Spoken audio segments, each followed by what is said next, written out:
ശ്രീനാരായണ ഗുരുദേവ തൃപ്പാദങ്ങളിൽ എൻ്റെ സാഷ്ടാംഗ പ്രണാമം. ശ്രീ മങ്ങാട് ബാലചന്ദ്രൻ സാറിൻ്റെ ഗുരുദേവ കഥാസാഗരം ഭാഗം 41 ജ്ഞാനോദയം. ഭാഗം 41 ജ്ഞാനോദയം ഇവിടെ ആരംഭിക്കുന്നു. ഞാൻ ആര്? ഞാൻ എവിടെ നിന്നും വന്നു? ഈ വിശ്വപ്രപഞ്ചം എങ്ങനെ ഉണ്ടായി? ഇവയെ എല്ലാം നിയന്ത്രിക്കുന്ന ശക്തി ഏത്? വളരെ കാലമായി ഉത്തരം കിട്ടാതിരുന്ന ഈ ചോദ്യങ്ങളെല്ലാം നാണുസ്വാമിയുടെ ചിന്താമണ്ഡലത്തിൽ നിന്നും ഒന്നൊന്നായി ഒഴിഞ്ഞുപോയി. മരുത്വാമലയിലെ ദീർഘകാലം നീണ്ട തപശ്ചര്യ കൊണ്ട് തെളിഞ്ഞു വന്ന പരമ്പൊരുളിൽ ലയിച്ച് നാണുസ്വാമി ഉപനിഷത്ത് ഋഷിമാരെ പോലെ ഇരിപ്പായി. അവിടുന്ന് തികഞ്ഞ ഒരു അദ്വൈത ജ്ഞാനിയായി തീർന്നിരുന്നു. ഞാനും ഈ പ്രപഞ്ചവും രണ്ടല്ലെന്ന അഖണ്ഡബോധത്തിൻ്റെ ഉണർവിൽ നാണുസ്വാമി സ്വയം അറിവായി പ്രകാശിക്കുകയായിരുന്നു. അദ്വൈത ദർശനത്തിൻ്റെ ആ പൂർണ്ണ ജ്ഞാനാനുഭവമാണ് പിൽക്കാലത്ത് അദ്വൈത ദീപിക എന്ന കൃതിയിലൂടെ ഗുരുദേവൻ ഇപ്രകാരം വെളിവാക്കിയത്. നേരല്ല ദൃശ്യമിതു ദൃക്കിനെ നീക്കി നോക്കിൽ, വേറല്ല വിശ്വമറിവാം മരുവിൽ പ്രവാഹം. ഈ കാണപ്പെടുന്ന ദൃശ്യങ്ങളെയെല്ലാം കണ്ടുകൊണ്ടിരിക്കുന്ന ഒരു കാഴ്ചക്കാരനാണ് ഞാൻ. എന്നാൽ ഞാൻ എന്ന ആ ബോധത്തെ ഒരുവൻ കൈവെടിഞ്ഞാൽ ഈ കാണപ്പെടുന്നതൊന്നും നേരല്ലെന്ന് ബോധ്യം വരും. മരുഭൂമിയിൽ ഉണ്ടെന്ന് തോന്നിക്കുന്നതും സത്യത്തിൽ ഇല്ലാതിരിക്കുന്നതുമായ കാനൽ ജലം പോലെയാണ് ഈ കാണുന്ന വിശ്വപ്രപഞ്ചം.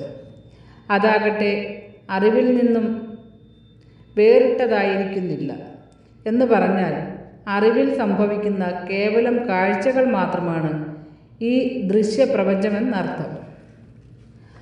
ആ സത്യം ആനുഭൂതികമായി അനുഭവിച്ചറിഞ്ഞ സത്യദർശിയായ നാണുസ്വാമി മരുത്വാമലയിലെ പിള്ളത്തടം ഗുഹയിൽ ഏകാന്തവാസം നയിക്കുന്ന വിവരം പതുക്കെ പതുക്കെ പൊറ്റേടിയിലുള്ള ജനങ്ങൾ അറിഞ്ഞു തുടങ്ങി. അതോടെ കാഴ്ചദ്രവ്യങ്ങളുമായി പലരും സ്വാമിയെ കാണുവാൻ കല്ലും മുള്ളും ചവിട്ടി മരുത്വാമലയുടെ ശൃംഗത്തിലെത്തി. അവരുടെ സങ്കടങ്ങളും ആകുലതകളും രോഗങ്ങളും ക്ലേശങ്ങളുമൊക്കെ സ്വാമികൾ ശ്രദ്ധയോടെ കേട്ടു. അവിടുത്തെ സ്നേഹവാത്സല്യങ്ങളാലും സ്പർശനത്താലും അനുഗ്രഹത്താലും വന്നവരൊക്കെ ശാന്തരായി മടങ്ങിപ്പോയി. അവരിൽ നിന്ന് അത്ഭുതസിദ്ധിയുള്ള ഒരു സിദ്ധൻ മരുത്വാമലയിൽ തപസ്സിരിക്കുന്നതായ വാർത്ത ആ പ്രദേശമാകെ പരന്നു. അതോടെ നാഗർകോവിൽ, ശുചീന്ദ്രം തുടങ്ങിയ സ്ഥലങ്ങളിലെ ജനങ്ങൾ സ്വാമിയെ ഒറ്റയ്ക്കും കൂട്ടായും വന്നു ദർശിക്കുവാൻ തുടങ്ങി. ഒരിക്കൽ അവർ നാണുസ്വാമിയെ ശുചീന്ദ്രം ക്ഷേത്രത്തിലേക്ക് എഴുന്നള്ളിച്ചു കൊണ്ടുപോയി പുഷ്പഹാരാദികൾ അർപ്പിച്ച് ആരാധിക്കുകയും ചെയ്തു. അതിനുശേഷം മരുത്വാമലയിൽ നാണുസ്വാമിക്ക് അധികകാലം ഏകാന്തതയിലിരിക്കുവാൻ കഴിഞ്ഞില്ല. ജനങ്ങളുടെ മലകയറ്റം വർദ്ധിച്ചതോടെ നാണുസ്വാമി ഒരു ദിവസം മലയിൽ നിന്നിറങ്ങി വീണ്ടും അനന്തതയിലേക്ക് യാത്രയായി.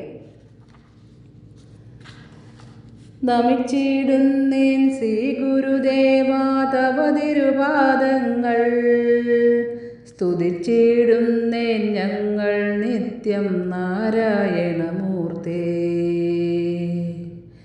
സമസ്ത ജീവിയും ഒന്നിൽ നിന്നും ഉദിച്ചതാണെന്നും ഉറച്ച സത്യം തേടിയുണർന്നൊരു ഓങ്കാരപ്പൊരുളേ. നമിച്ചിടുന്നേൻ ശ്രീ ഗുരുദേവാ തവ തിരുപാദങ്ങൾ, സ്തുതിച്ചിടുന്നേൻ ഞങ്ങൾ നിത്യം നാരായണമൂർത്തേ.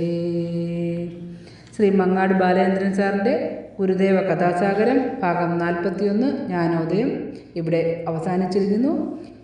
ഇതിൽ വന്നിട്ടുള്ള തെറ്റുകുറ്റങ്ങൾ സദയം ക്ഷമിക്കണമെന്ന് ഗുരുദേവനാമത്തിൽ അറിയിക്കുന്നു. നന്ദി, നമസ്കാരം. ഗുരുധർമ്മം വിജയിക്കട്ടെ.